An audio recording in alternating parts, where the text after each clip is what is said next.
ierobežojumi saistību dzēšanai fiziskās personas maksātnespējas procesā. Vēlos iesniegt tiesā savu fiziskās personas maksātnespējas pieteikumu. Vai tiesa man saistības dzēsīs?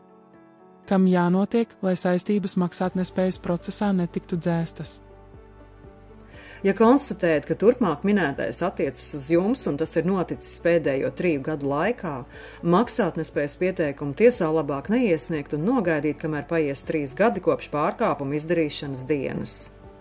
Kas skaitās pārkāpums? Maksātnespējas likuma mērķis ir sniegt aizsardzību finansiālās grūtībās nonākušai godprātīgai fiziskai personai. Šai personai tiek dota otrā iespēja. Bet parādnieka ienākumi liecina, ka parādus varēja samaksāt, bet nemaksāja, naudu iztērējot citām lietām.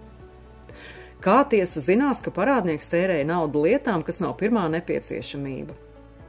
Maksātnespējas administrators pieprasīs parādniekam iesniegt kontu izdrukas par pēdējiem 3 gadiem, pieprasīs izziņu no Valsts sociālās apdrošināšanas aģentūras par darba samaksu. Pieeja izdevīgāk ir iesniegt maksātnespējas pieteikumu tiesā nevis parādus atmaksāt kreditoriem neattaisnojas.